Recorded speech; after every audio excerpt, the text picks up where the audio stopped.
Welcome to Bitcoins and Gravy, Episode 7. On BitcoinAverage.com, a millibitcoin is trading at 63 cents, which is the same as $630 per Bitcoin. Now that's gravy. Welcome to Bitcoins and Gravy, and thanks for joining us today as we podcast from East Nashville, Tennessee. I'm John Barrett. And I'm Lij Shaw. We're two Bitcoin enthusiasts who love to talk about Bitcoins and share what we learn with you, the listener. Welcome to the show, and thanks for listening.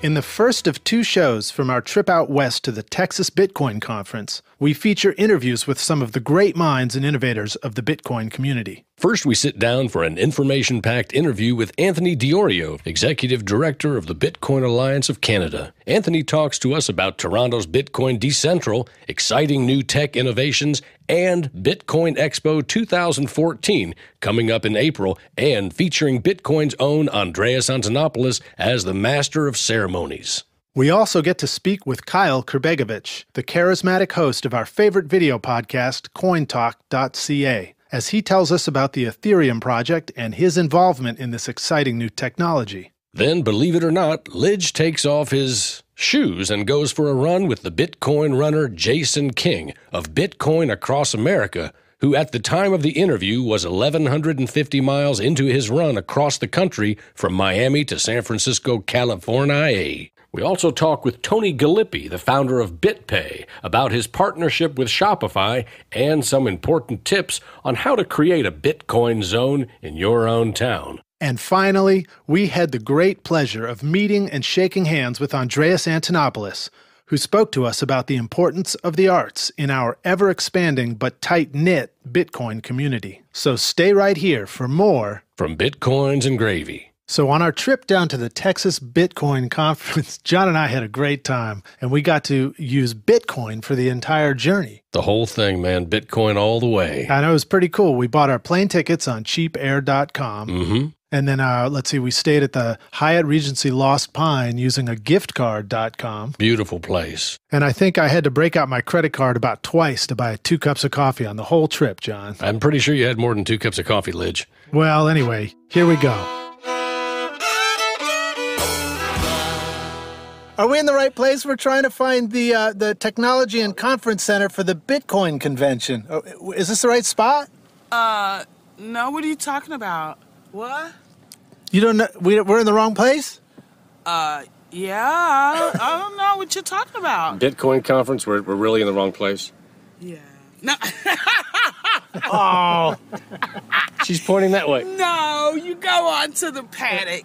Take Tunnel 2 and follow the signage to the paddock. Wait. Last question. What is a paddock? Fine paddock. It's where the garages are for the cars. Cheers. Hey, thanks a lot. Have a blessed day. You too. Buy low, Bye. sell high.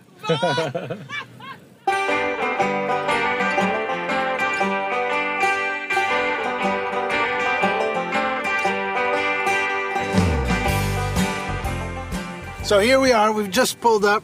We are at the Circuit of the Americas, which is a giant race car track. I mean, this is ginormous. It looks like we've shrunk down. Honey, I shrunk the Bitcoins and Gravy hosts and just dropped them in on a huge Hot Wheels set, like the world's biggest Hot Wheels set. Dude, this ain't Nashville anymore. No, we're definitely not in, It's not big. in Nashville anymore. It's big. Everything here is big. Look at the big vehicles. They are big. And so there's this giant thing that looks like it came out of an old, 60s Mission Impossible film set, and where they're going to fool us into thinking that we've just bought Bitcoins, and then the whole thing turns out to be a ruse in the end, all with paid actors. But anyway, this is it. There's a sign here. It says Bitcoin, buy and sell here, and we're parking our cars, and then we're getting gussied up and going on into the convention. We got to find out if we got passes waiting for us here. They're supposed to have some special press passes for us. Oh, hey, John. There's Anthony Diorio right over there. Let's go interview him. Lij and I are thrilled to be talking to Anthony Diorio here at the Austin Bitcoin Conference. Anthony, welcome to the show. Glad to be here. Thank you. Anthony, tell us who you are and what you do. Sure. So I'm the Executive Director of the Bitcoin Alliance of Canada. I am the co-founder of Bitcoin Decentral Accelerate, which is an accelerator program that just launched today. in Bitcoin Decentral, which is a 5,500 square foot building in downtown Toronto that houses multiple different businesses, a co-office share space for Bitcoin and next generation cryptocurrency 2.0 technologies.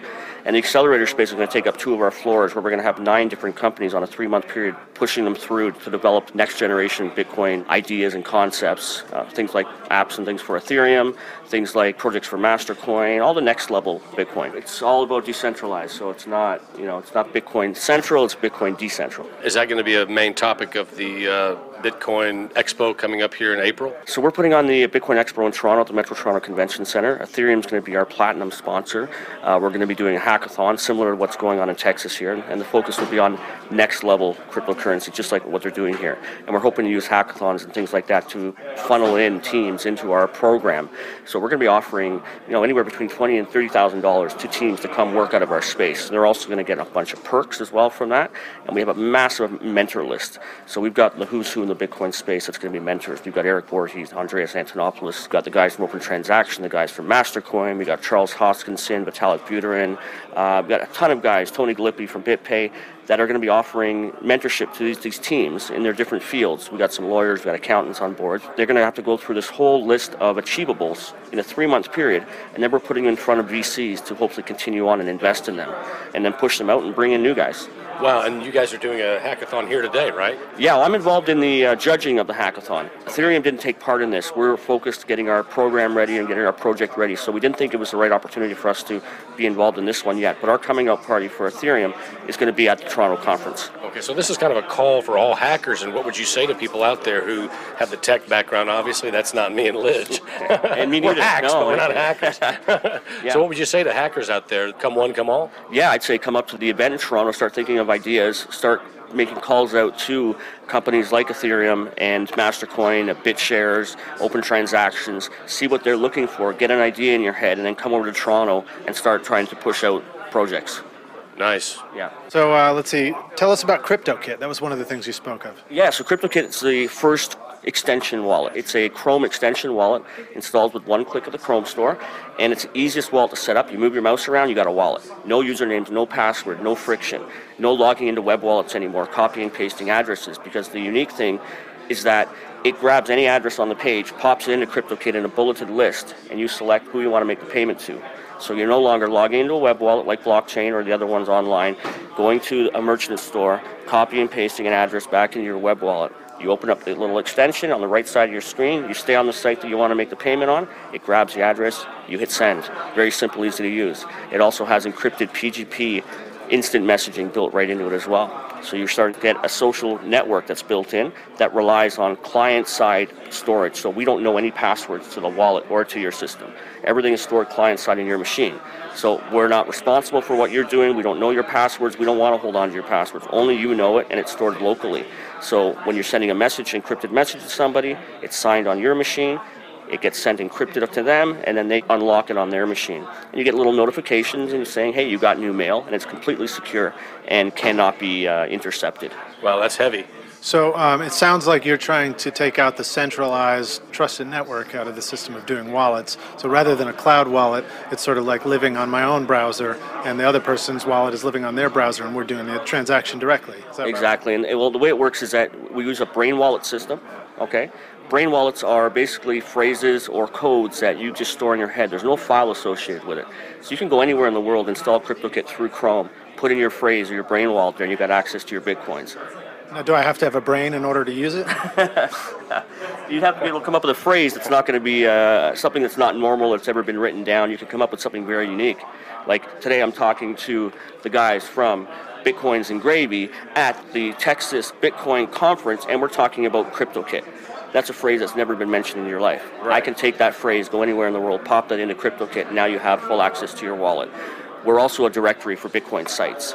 So we've teamed up with BitPay and some other merchant providers where we offer a categorized list right inside of CryptoKit that you can see where to go spend your Bitcoins. And we verify sites. So our little icon turns green when you visit a site. It shows that it's a verified by CryptoKit site. Then we're going to have ratings. We're going to have like the Yelp that we want to do for Bitcoin right inside this little extension. So it's a really easy to use wallet, easy to set up, easy to make Bitcoin payments with, and it's really a phenomenal way to have a wallet rather than online or offline systems. Let me ask you this. There must still be some concerns about security. What are some of those concerns and how do you deal with them? Sure, so the least secure thing is actually web wallets. Extensions are pretty much like programs. You even have companies like LastPass that do password management systems that have extensions. So it's extremely secure. It's more like a program that's running on your computer rather than a web-based system. So in terms of security, extensions are very secure. Even companies like LastPass or password management system use extensions to secure people's passwords. So it's actually more secure than even web wallets. And all the information stored on your local machine never sent anywhere. So the password just stays on your machine. And what we're doing now is we're actually implementing, and we've designed a hardware wallet watch, which stores the private key on the watch only. It creates and stores it there. It never leaves the watch. And you need to connect with Bluetooth to our extension, and it signs the transaction. So you actually have to be connected with your watch in order to send funds from your wallet. Is that like a form of two-step verification? Exactly. That's what it does. So you need the device itself, you need to be connected through Bluetooth, and then you need to put a PIN in. So it offers that's multi-factor authentication, and that'll tie into CryptoKit, and it'll tie into any other wallet system as well that we can do. So instead of needing offline computers now, you're going to have this watch that you can wear. And then we can also use this system here to actually log people into websites too. So no more having to remember passwords or usernames. As long as you're connected with your watch to Bluetooth, it knows that you're connected and can log you straight through. Just like when you have like Facebook, when it says log in with Facebook, you could log into the Mantra One, which is the name of our watch that we're making, and you don't have to do anything. You're still going to have a brain wallet, right? No, you don't need a brain wallet for the password thing. Oh, you don't? No, because you're using our encrypted messaging system keys.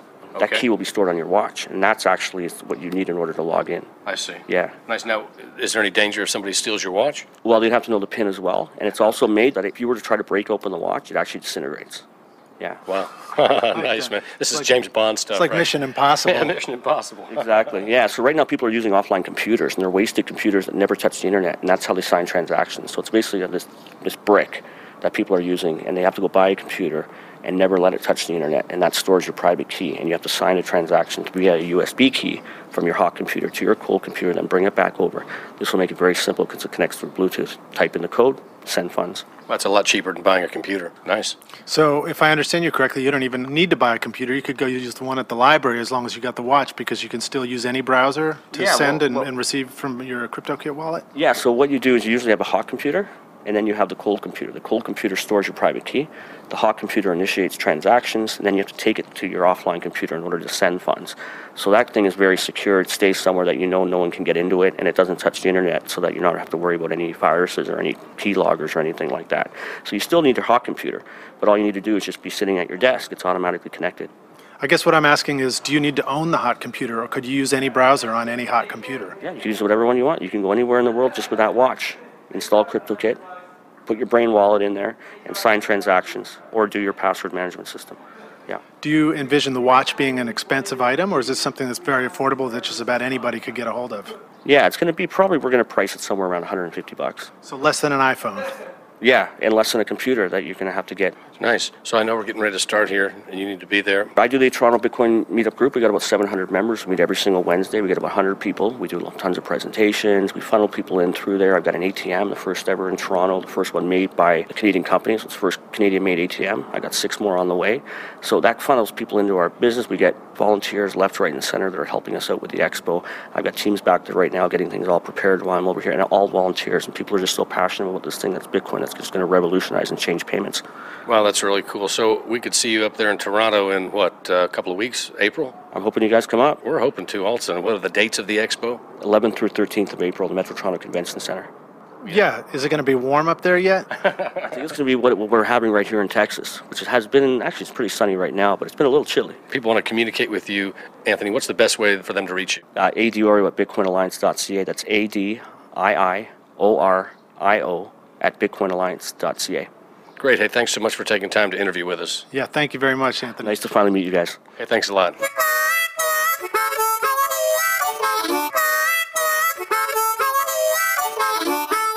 Lidge and I are here at the Bitcoin conference in Austin, Texas, and we are here talking right now with Kyle Kerbegovich of CoinTalk. Kyle, welcome to the show. How's it going? All right, how are you? Thank you for bringing me on. So you've been doing CoinTalk for how long? Actually, Coin Talk is relatively new. We've been doing, well, everything is relatively new in the Bitcoin space, but we've been doing Coin Talk since December of 2013. We've got about 20 episodes now. We've been doing as much coverage as we can of all the conferences and starting to build a big following, so it's been really good. And you're a video podcast out of Toronto, Canada. So we do video and we also do audio, so you can find us on like SoundCloud or iTunes or whatever you like. But our focus is video, so we do HD video, and we're actually building a studio right now in Toronto out of Bitcoin Decentral, and that'll be basically our kind of flagship studio, if you will. So. What's the name of the place? Bitcoin Decentral? Yeah, Bitcoin Decentral, 64 Spadina, if we have any Toronto listeners tuning in. And basically it's a co-working space for a number of companies. The Bitcoin Alliance of Canada is there. Ethereum will be partially based there. There's going to be a number of new startups coming into that space very soon. So what got you started on Bitcoin as a topic?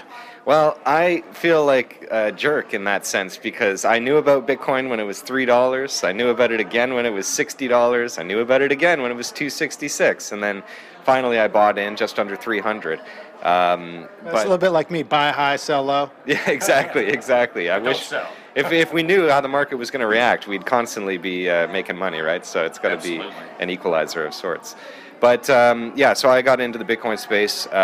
Things have been rapidly evolving. I'm involved in a number of projects now and just trying to make the most of it.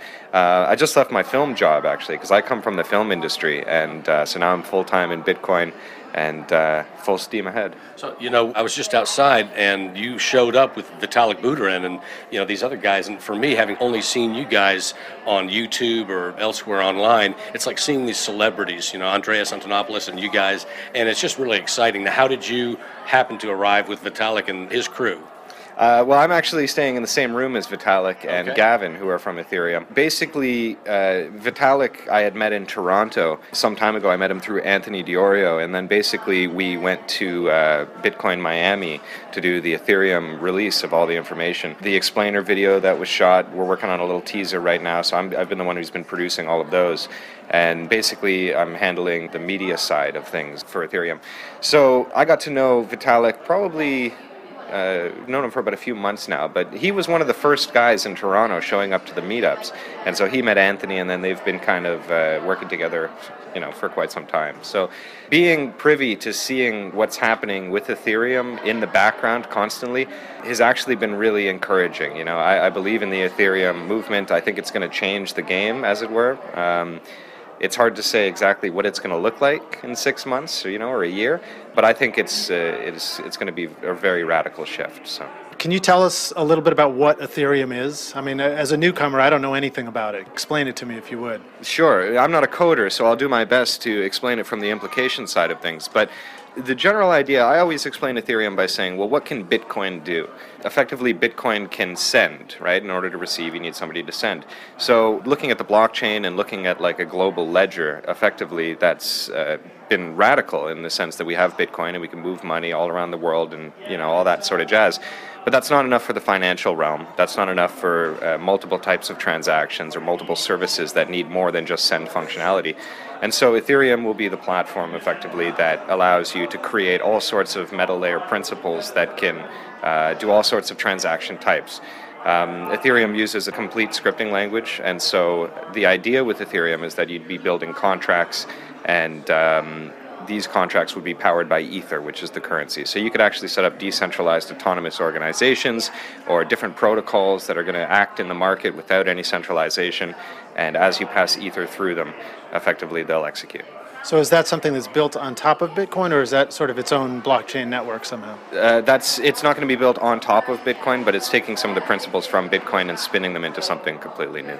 So the whole Invictus Corporation and ProtoShares and BitShares and all of that, colored coins, master coins, do you feel like there's any competition that you all are having between these technologies to see who's going to emerge as the winner? Or do you feel like it's something where all of these could come to fruition and all of these could work together in some way? For me personally, I can't speak for Ethereum, the official team per se. I think that whenever you introduce competition into the market, it's an opportunity for businesses to thrive and really develop their service offerings. I don't see Ethereum as a direct competitor to anything. I think Ethereum is the first that's going to be using a Turing-complete scripting language to create a whole bunch of new opportunities. A lot of the altcoins that we see could theoretically be ported over to Ethereum, and so as opposed to Ethereum seeking out to destroy these coins, which I don't think is the case. I actually think that some of the altcoins that we see, and not necessarily Mastercoin or colored coins, because they're kind of doing their own thing and they're generating new ideas. But a lot of the altcoins that are typically considered pump and dumps might actually just migrate over to the Ethereum network, or we might even see an influx of new currencies. As Vitalik says in the explainer video, Ethereum is not an altcoin. Ethereum is 10,000 altcoins and a decentralized exchange between the altcoins. And so the core of Ethereum is essentially building the protocol layer and a scripting language. And then from there, it'll be up to the world to decide how they want to enable and utilize that technology. Well, Kyle, you've explained yourself as being a video producer that is kind of creating the teaser videos and a way for Ethereum to introduce itself to the world through your videos. Can you talk a little bit about the experience of trying to create a message for something that's as complex as Ethereum, or something that is complex that it might take a very smart programmer to truly understand what's going on, yet it takes somebody with a creative mind to be able to communicate it to the world? Well, one of the challenges in the Bitcoin space in general is taking advanced concepts and relaying them back at an understandable rate, if you will. And so Ethereum has, and not necessarily a difficulty there, but that's one of the big challenges, is taking 2.0 principles from like the cryptocurrency 2.0 movement and handing them to people who are still trying to grasp the concept of public and private keys. Yeah. So our focus, I shouldn't say our, but my focus with doing the videos is to hopefully give people a foundation that they can understand, relate it in a relayable manner, and basically, if there's any questions, I mean, there's a Bitcoin Talk forum, there's a chat via Skype, there's all sorts of ways for people to get in touch and actually find out. One of the cool things about Ethereum is that in the wake of all these new coins coming out that have virtually no coverage, Ethereum is actually trying to at least put out videos, put out content, to be transparent and to encourage people to learn at their own pace. We haven't seen that necessarily yet with any coins. There's been no videos for Bitcoin. I mean, there are now, but it wasn't coming from the Bitcoin team per se. It was all coming from vendors or from people that are involved in the space. So it's early to say, what's going to happen, but I think that people are beginning to grasp the workings of Bitcoin and more specifically the 2.0 protocol. So it'll be curious to see how that plays out. So if there are other people that may need help with their creative explaining of a complex process, can you let people know how they could find you as a producer? So first and foremost, check out cointalk.ca. That's really where I'm spending the majority of my efforts. You can watch the show. Like I said, we've got 20 episodes. My contact information is there, so it's relatively easy to get in touch with me. Or you can email Kyle at cointalk.ca. And if anybody's looking for video work or any of that kind of stuff, I can accommodate that. So there's that element as well. Okay, and I'm sure people are wondering, as I am, how long do you predict until we're going to be able to buy Ether? I want some Ether. I'm not the person to give you a specific date, but rumbling on the street is that it should be in March, but I don't know for sure. Okay, how long till we can see one of your fantastic videos? There'll be a video release coming at some point. Okay, that's all I can say. I think the most important question that we should ask you is about your beard. You're sporting the woodsman's beard, which is very popular in Nashville right now. So tell us about your beard. The idea is that I wanted to have a beard before I was old, essentially. Like, I didn't want to be a 60-year-old with a long beard. I wanted to experience what it's like to have a beard as a younger guy. And it's been an interesting kind of case study. People generally take you as more responsible people. You get hit on by older ladies, for example. It's actually been really interesting as a cultural case study. Wow. I keep joking with people in person, and I feel like I'm going to put this on the record now, and I don't hold me to this, but pending the price changes in Bitcoin, I might wait till it's 10,000 a coin before I shave it. Wow. So if you watch CoinTalk at cointalk.ca, you can actually see it growing over the duration of the show, because I think when I started, it was very, very short, if not shaved, or it might have even been shaved at the first episode. I think so when I first saw you. So, okay, $10,000, right? Don't hold me to that. Okay. Well, so if you are at $10,000 for a Bitcoin, you might find yourself with a significant wallet. Yeah, you could go have your beard shaved by Josh Arias, the Bitcoin barber in Reno, Nevada. Well, Josh, if you're listening, get those trimmers ready. That's Nice. great. Thank you. This has been great talking with Kyle Kerbegovich with Coin Talk. And Kyle, thanks for taking time here at the Austin Bitcoin Conference to talk with Lidge and I. Absolutely. It's been great. Thank you for having me. I love the song, by the way, Ode to Satoshi. If anybody hasn't heard it, they need to hear it. Go check it out on YouTube right now. Cheers. Nice. Thanks, man. Now climb aboard, y'all. This train is bound for glory. And there's plenty of room for all. Well, Satoshi Nakamoto, that's a name I love to say. And we don't know much about him, but he came to save the day. When he wrote about the way things are and the way things ought to be, he gave us all a protocol this world had never seen. Oh, Bitcoin, as you're going into the old blockchain. Oh, Bitcoin, I know you're going to reign, till everybody knows, till everybody knows your name. Down the road it will be told about the death of old Mt. Gox, about traders trading altar coins and miners mining blocks. But them good old boys back in Illinois and on down through Tennessee, see, they don't care to be a millionaire, they're just wanting to be free. Oh, Bitcoin, as you're going into the old blockchain. Oh, Bitcoin, I know you're going to reign, till everybody knows, till everybody knows your name.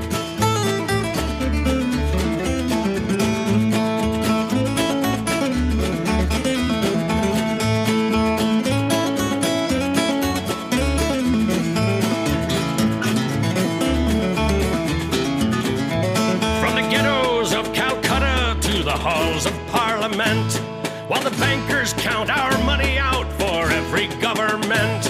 Oh, Bitcoin flies on through the skies of virtuality, a promise to deliver us from age-old tyranny. Oh, Bitcoin, as you're going into the old blockchain. Oh, Bitcoin, I know you're going to reign,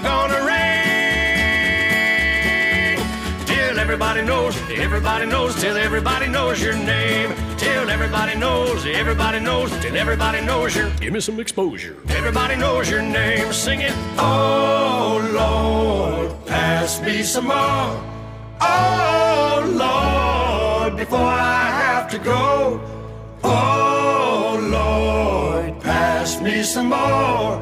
Oh Lord, before I have to go.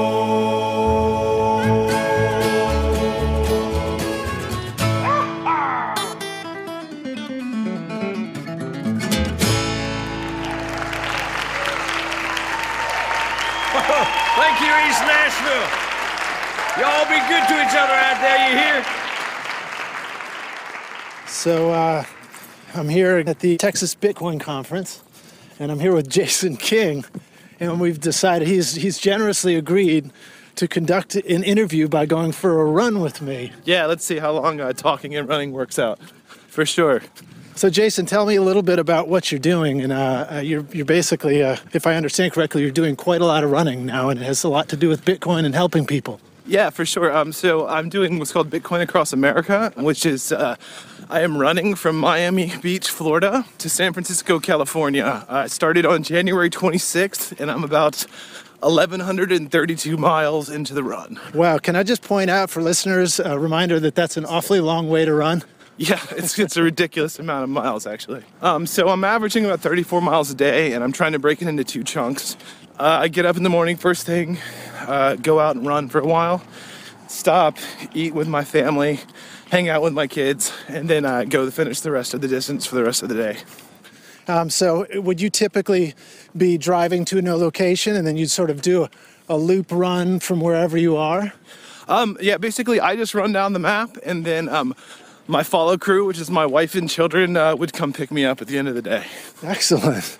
Do you have anything you'd like to tell us more about the organizations that you're raising money for? Yeah, so I'm raising money for Sean's Outpost, which is my homeless charity that's completely cryptocurrency based. and trying to raise awareness for the homeless epidemic in America. A lot of people don't realize that we have 1.6 million Americans that are homeless on any given night. And in the course of a year, we'll have like 3.5 million Americans experience homelessness. And that's just, it's an astronomical amount of people. I understand that you guys have been able to raise quite a significant amount of funds in terms of the effect that they've had. You've been able to feed some astronomical number of homeless through this. What's that all Yeah, about? so we've fed like a little over 56,000 meals over the last year. That's incredible. Yep, all with Bitcoin. All with Bitcoin. And is the Running Across America a new fundraiser that you've just started, or is this something that's been going on for a while? We started on January 26th. I think I'll probably get to San Francisco last week of May, first part of June. Wow, it's going to be good weather for it, I imagine, when you get there. Well, I hope the polar vortex goes away, because running through the cold is terrible. What's the coldest day you've been out running? So the last day I ran, 3 days ago, I did 47 miles in 33-degree weather, which was absolutely terrible. Were you going through any ice storms or anything like that? The ice had already come through, and it had been raining, so there were ice in trees, so there was a really bad wind factor. So the whole day I was running, and just huge chunks of ice were just blowing down out of trees. It was not fun. Okay, so when you're out there in that kind of weather and you're suffering through the elements, how often do you find yourself thinking about the homeless people that have to put up with that same situation? All the time, because, at any point in time, I can really just quit if I wanted to, go back to a nice warm house, and I have that option. And, 1.6 million Americans don't have that option. So I think about them a lot. Excellent. Do you need a pinch hit runner? There are times when I would love to have a pinch hit runner, but I think that kind of defeats the purpose. It's true. You can't really have a pinch hitter for being homeless, I suppose. Yeah, no, not at all, unfortunately. Jason, tell us more about what you hope to see happen as a result. Well, I hope to raise some more money for Sean's Outpost so that we can continue expanding our efforts to help the homeless in Pensacola and to open some charters in other cities around the country. Any particular topics that you'd like to talk about? I'm just really excited to be here in Austin. I think the Texas Bitcoin Conference has been really good. I'm really happy, and it's very cool of Paul Snow and crew to have put this together for us. I think it was a very exciting event, and I think they're going to do it every year, and I look forward to coming back. Where do you guys head to next? So I'll be back out on the road, so I think I'll be going through Houston, because I actually have to sort of backtrack from here. How's your family enjoying this whole process? Some days it's really good, and some days they're like, Dad, why did you do this? Can you tell us a little bit about your family, if you'd like to? Yeah, so it's my wife, Leslie, who founded Sean's Outpost with me, and my 3 children, Josephine, Midgie, and Teddy, are all along for the ride.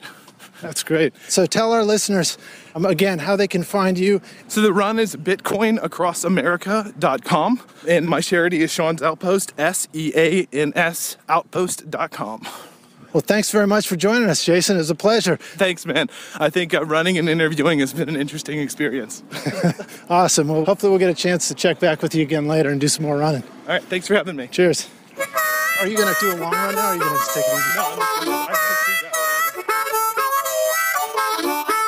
Lidge and I are very excited today to be talking with Tony Gallippi here at the Austin Bitcoin Conference. Welcome to the show. Thanks, John. Great to be here. Can you tell us a little bit about yourself and where you fit in with the Bitcoin world, because we know you're a key player? Well, sure. I've been around Bitcoin, I guess, since early 2011. I got introduced to it by my friend Steve, who I went to college with. He started mining it, and I started day trading it, and that's how we got started. This was early 2011. We found the forums and a community of people who had this new type of money, and they were very excited about this new type of money, but they were frustrated because businesses would not take their money. So I asked a couple of businesses, why won't you take these people's money? It's lower risk and lower cost than every other form of payment that you take. Not only that, but you can immediately open up your business to a worldwide base of customers, right? Because it's on the internet. And they said, yeah, seems like a no-brainer, but we can't. We don't have the tools for it. We don't have the software. None of our gateways or credit card providers or none of the tools that we have to take payments can take Bitcoin. So we don't want to write something special for 1 or 2 people to pay this way. And that's where Steve and I kind of sat down and architected a system where we could build the tools for merchants to be able to take Bitcoin. And it's an interface that they're familiar with because it mimics kind of how they dial in to process credit cards. And we launched it over the summer of 2011, and here we are today. Do you feel that BitPay and Coinbase are competitors or working to the same end?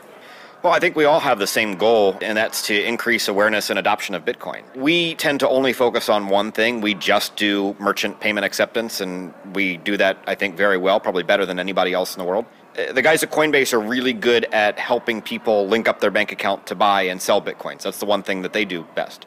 They're starting to branch out and do some other things. When we look around the world, though, I think the real advantage of Bitcoin is that it's borderless.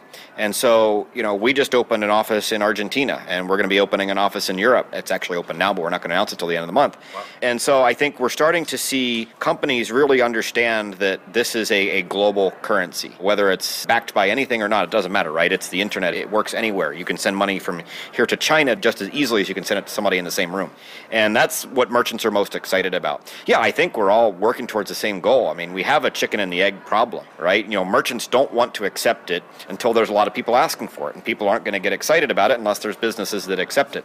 You got to grow both at the same time. I have a recording studio in Nashville. If I want to start using BitPay or start accepting Bitcoin, can you explain to me what that process would be like? So there's really three different ways that businesses take payments today. Either it's an e-commerce website where somebody's trying to fill out a shopping cart and check out. It could be a retail environment where you've got something at your point of sale, maybe it's your iPad or your phone. Or you could also send people bills over email, right? You could be a freelance consultant or just itemizing an invoice and sending it to somebody over email.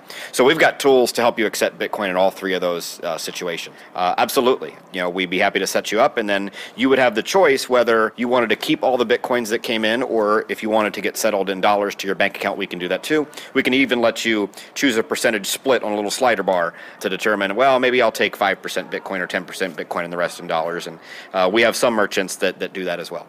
And what kind of fees can Lidge anticipate paying? So the fees that we charge start at 1%, and we go down from there. So typically, if you're a small business and you're taking credit cards, you're going to be paying 3 to 4% to take credit cards. And guess what? If somebody walks in your shop with a cashback or a rewards card, well, the bank isn't giving them the rewards. You're paying for that, whether you like it or not. So our fees start at 1%. We're substantially cheaper than credit cards, but that's our starter plan. And most people, once they get going, they actually switch over to one of our all-inclusive plans. And this is where you would pay us one flat monthly fee for the feature set that you needed, and then use it all you want for no transaction fees. And so we've got a small business, medium business, enterprise plan, just like a lot of SaaS companies do, but we're the first really in the world to offer SaaS for payments. And nobody else does it, and I don't think they can do it because they're all tied to the old credit card rails and interchange. Bitcoin being an open payment system is very unique compared to every other payment system that we have. Everything else is closed and proprietary. Bitcoin is open, and that's what gives us the ability to innovate on top of that and to offer unique pricing models that other companies can't. So I've read an article recently about how rapidly your company has grown over just the past year. Can you tell us a little bit about that? Yeah, we crossed our milestone, I think, in September of 2012, where we crossed over 1,000 merchants. In September of 2013 was pretty much 1 year exactly to the day later, we crossed over 10,000 merchants. Now we're over 26,000 merchants. So we've grown, 2.5 times since that in about 5 months, and we continue to grow. We actually have 5 full-time people that are focused on the sales efforts of BitPay. These are direct sales where we go after very targeted merchants. We have some salespeople that do a lot of the introductory work to get them onboarded as a merchant. And then we have our implementation team, which is also part of the sales group, that actually gets them debug, troubleshoot, gets them testing invoices, gets them set up and across the finish line and ready to go live. One of the things that we just launched, it was actually back in November, is a partnership with Shopify. So Shopify is an online e-commerce platform. So you as a store owner can pay Shopify a monthly fee and they run your web store for you. They even have people that will help you upload your pictures and configure it, get it working. They also have a point of sale device that you can actually use in your store, and it's all tied to the same inventory system. So Shopify integrated BitPay into their checkout process. And so they have 80,000 stores that are on Shopify that sell something, whether it's online or retail or both. And so this is a technical integration where we do the integration one time, but then it becomes immediately available to 80,000 people. And I think that's more scalable, is to work through some of those technical channel partners, figure out what are the point of sale systems that people are using, how do we get integrated into one. Once we solve that, how can we go out and get 30 or 40,000 merchants to turn on this feature? You know, we want to be able to go out to a coffee shop and spend a little bit of Bitcoin, go out to the local pub and spend a little bit of Bitcoin. But right now, Nashville has one restaurant, Flight, that accepts Bitcoin. You know, what advice can you give us and other people around the country, around the world? How do we approach other businesses and say, here's what you can do? How can we help get our local coffee shop to accept Bitcoin by way of BitPay? I think it starts with one, and if you get one business that accepts it, you can start to have your meetups there. You can start to bring your Bitcoiners there. So bring 20 or 30 people there as a group and all pay with Bitcoin. And then if you have other business owners that you want to target, just invite them to the meeting. Show them how it works and say, well, you can add this to your store too. And so some of your initial customers, meaning merchants, are the best ways to actually get more. And if you look at what they did in Berlin, for example, the one street where they've got all the shops in the one area accepting Bitcoin, right? It started with one. And they all decided, hey, let's do this and let's make a tourist attraction, actually, because people will come in from out of town with Bitcoin if there's, a concentration of things for them to do with Bitcoin. And I think that would be interesting. So if you start with one, build a few more. I would call it like a Bitcoin zone, right? Find an area of Nashville that is trendy and try to work on getting a Bitcoin zone. It doesn't help you if you have 5 restaurants in the city, but they're all scattered, right? It would be better to have 3 that are all close together to create that concentration and help give an incentive for people to actually come in and visit them. And might I suggest East Nashville one more time, please? Yes. Tony, it was great speaking with you. You do an excellent job of presenting this stuff, and you make it very clear. It's really nice to hear you talk about it. Great. Well, thanks. And you guys keep doing what you're doing and spreading the good word. We'll do it. Thanks a lot. Cheers. Thanks for joining us.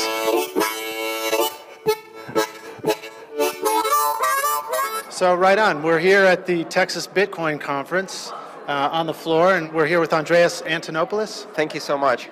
Well, it's a real pleasure to meet you. You're like my superhero of Bitcoin, so it's really nice to meet you the first time. Mine too, Andreas, man. It's just great to see you here. Yeah, thank you so much. I really enjoyed the song you wrote and performed. It was a huge honor to get a dedication in that song.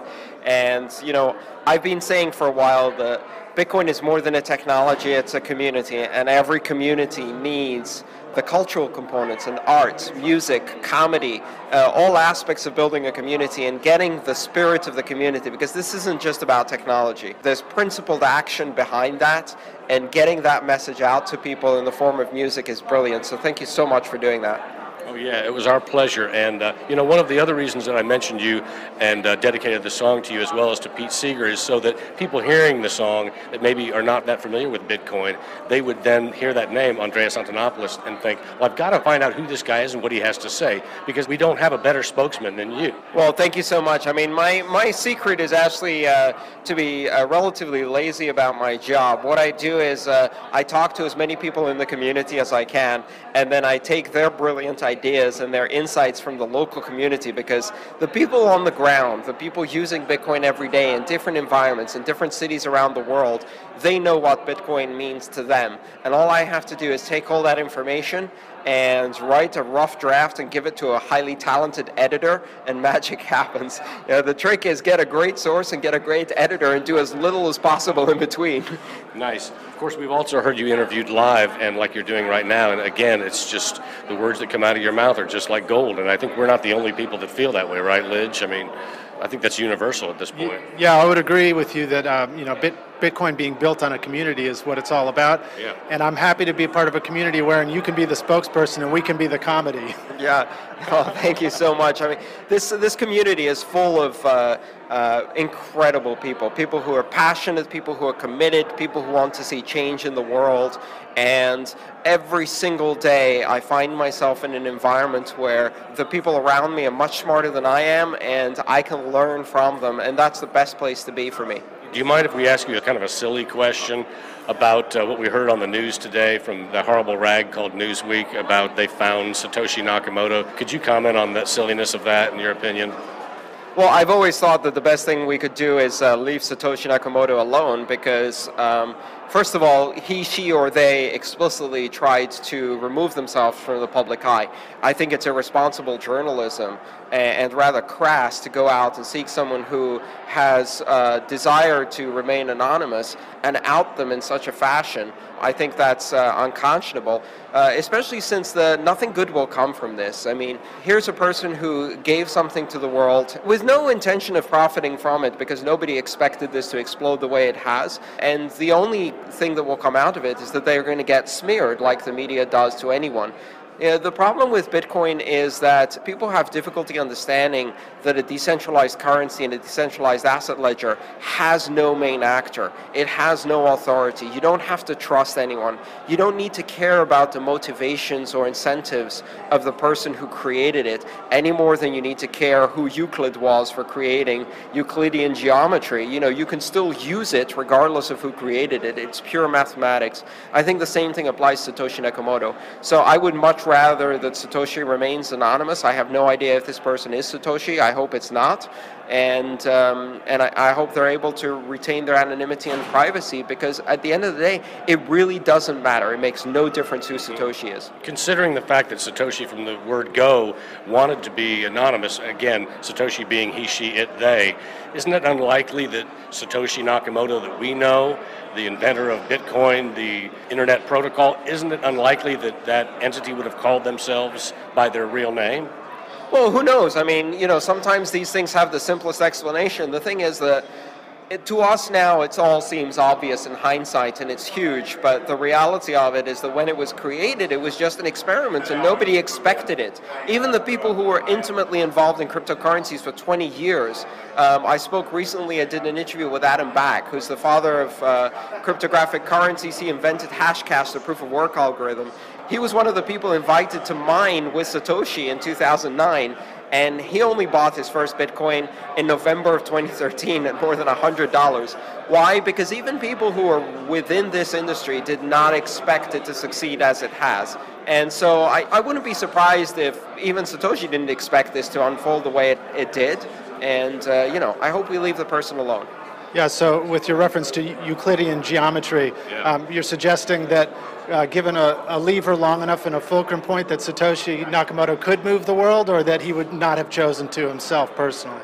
Oh, the world started moving in 2008, and it's gaining momentum.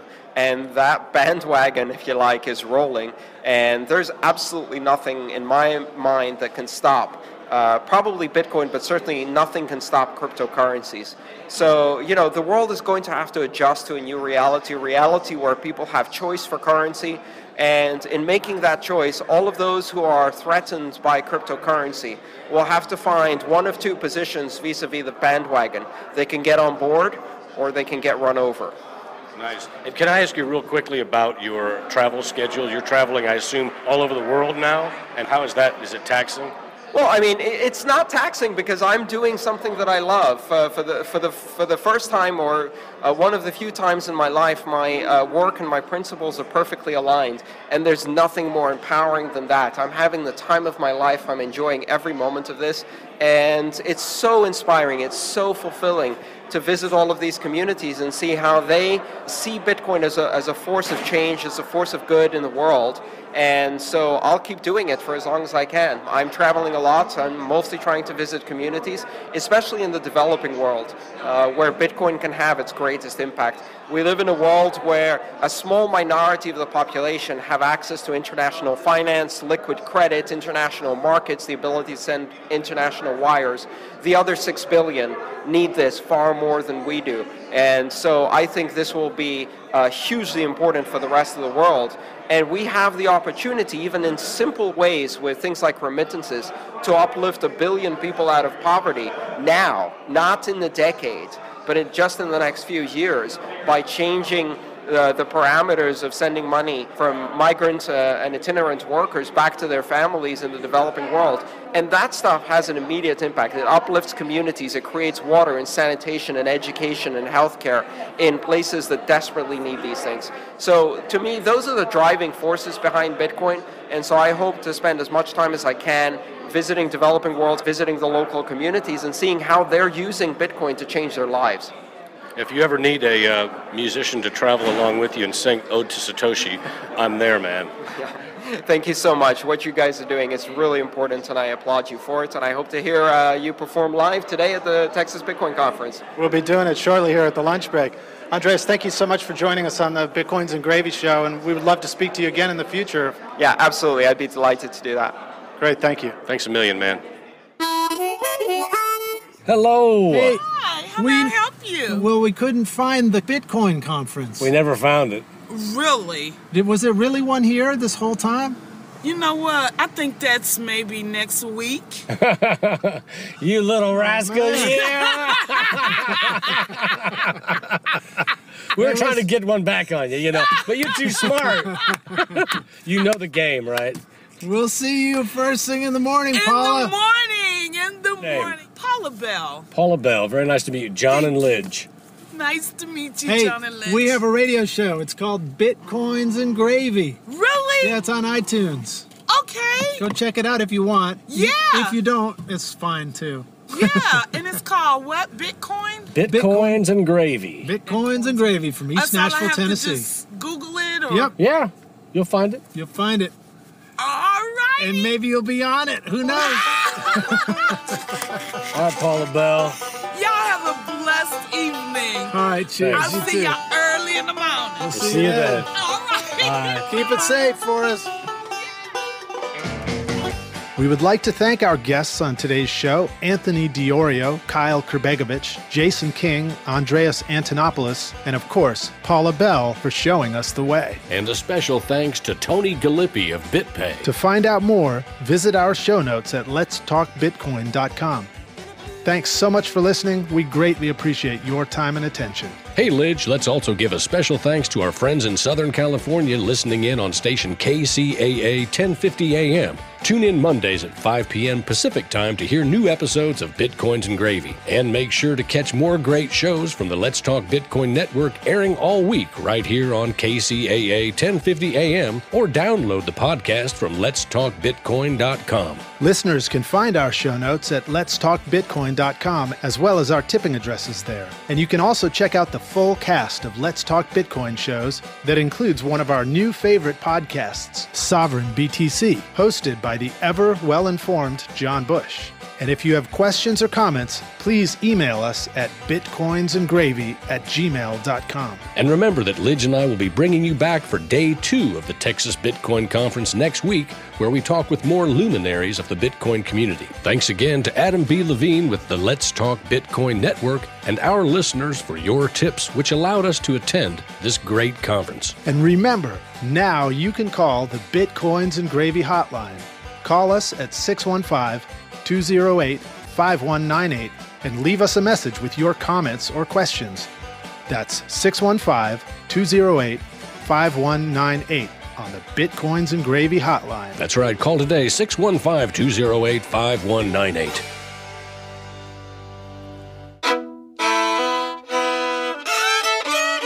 If you enjoyed the show, please take a moment and leave a review or comment on iTunes or SoundCloud. Tell us what you like or where we can improve. It's your reviews that help new listeners discover all the shows on Let's Talk Bitcoin. And it's your generous tips that allow us to create the show. I'm John Barrett. And I'm Lidge Shaw, and you've been listening to Bitcoins and Gravy from East Nashville, Tennessee.